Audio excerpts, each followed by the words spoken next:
Mario Batali is a legend, known for his authentic Italian cooking and his incredibly popular restaurants. His latest cookbook is called Molto Gusto. How'd I do in saying that, Mario? You did it absolutely perfectly, of course. And it is filled with recipes from his Manhattan restaurant, Otto. Did I say that right? Absolutely. And Mario so you joins speak us. Italian. We know this. When it comes to you and pasta, how could I not? Well, it's a natural thing. People that like to eat well can pronounce the dishes if they can get their hands on it. Well, if it means getting your dishes, I will speak Italian all the time. Perfect. What are we making today? Today we're making spaghettini cacio e pepe, a classic from Roman cooking. First thing you do, the dish is so simple, you just drop the pasta in the water. Puts a little hustle in the game because you have to get your sauce ready. But in this case, the sauce is very easy. Okay. Now we put lots of salt in our boiling water. Once we've got it in there, we give it a little move just to make sure it's dancing. And just allow the water to do its trick. Okay. Now the sauce is extra virgin olive oil, butter, and 2 kinds of sheep's milk cheese. If you'd like to grate this one, it's called Cacio di Roma. It's 50-50 sheep's milk and cow's milk. Semi-soft, absolutely delicious, a great melting cheese. Okay. The other one is this one here, Pecorino, which I've been grating Pecorino Romano furiously for the last 8 to 10 seconds. Then the other ingredient is black pepper.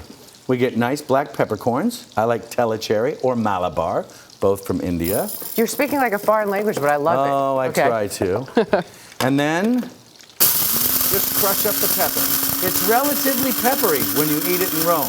The Romans like their food a little piquant, a little zippy. But if you don't like it too much, just back it off. How far do you grate it so that I grind it so that it looks... grind it. Like there's still some whole corns in there, but nothing that's going to be too far out of line. Okay. All right? Right. So maybe 4 or 5. The beauty of great Italian cooking is that there's a capricious and whimsical nature to each bite. They don't like it all to be the same. They want one bite to have a little bit too much pepper, maybe no. The next bite not to have very much pepper at all, the way it works at all. Okay. Do you need more than this? I think that looks great because I pre-grated just a little bit. That was just to get your hands in the game. Okay. Now, the key to good pasta condiment is to understand that you want to cook the noodle itself in with whatever you're calling the sauce for the last minute of its cooking time. So the 2 separate ingredients, the noodle and the condiment, come together as one.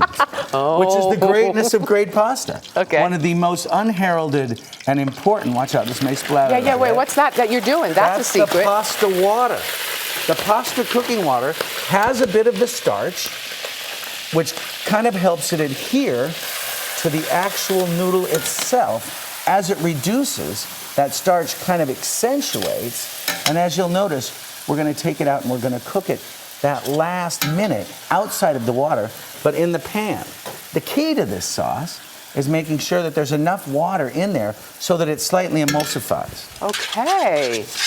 No wonder your pastas are like no one else's. Right, because they're so good. Now look at that. That's still a little tight. So I'm going to add just a little bit more here. What do you mean tight? Like tight meaning that there wasn't enough kind of moisture to the noodle. So now I can tell that that's starting to look really good. Oh, yeah. Keep in mind, it's not about sauce in a pile or a puddle. It's just enough to adhere almost like, for example, a salad dressing. Okay. So then you take Pecorino Romano, the Cacio di Roma. Grab the little bit that you did because that's kind of freshly aerated. Okay, the whole thing, just put it in? the whole thing right in there. Then our pepper. And I'm going to make that pretty peppery. One last splash of that. And we're going to emulsify it just like this. Emulsifying means just that the fat kind of melts down and it becomes one beautiful kind of creamy mass. Oh. And you can tell it's gorgeous. That we're in the right spot. So then to take it to the plate, just go like that. Ooh, yeah. A little bit like that. A little touch of pecorino over the top. And I think we have the perfect Roman dish, cacio e pepe. And one more little bit. Cacio meaning? Cacio meaning the sheep's milk cheese. And then pepe meaning the black pepper. All right, in the last 30 seconds, tell me about these 2 beauty dishes. This is penne primavera with asparagus, carrots, scallions, and morels. And this is spaghetti rigati alla matriciana. In the style of the ladies from Amatrice, which is in Abruzzo, directly east of Rome. Tell me that kind of spaghetti. Spaghetti rigati. It's a beautiful product. It has the lines like a penne rigati down the sides of the spaghetti, so it gives you this beautiful mouthfeel. Oh, well, I need to dig into all 3. I think you do. Mario Batali, thank you so much. It's time for us to eat. A lot happens early on The Early Show, weekday mornings on CBS.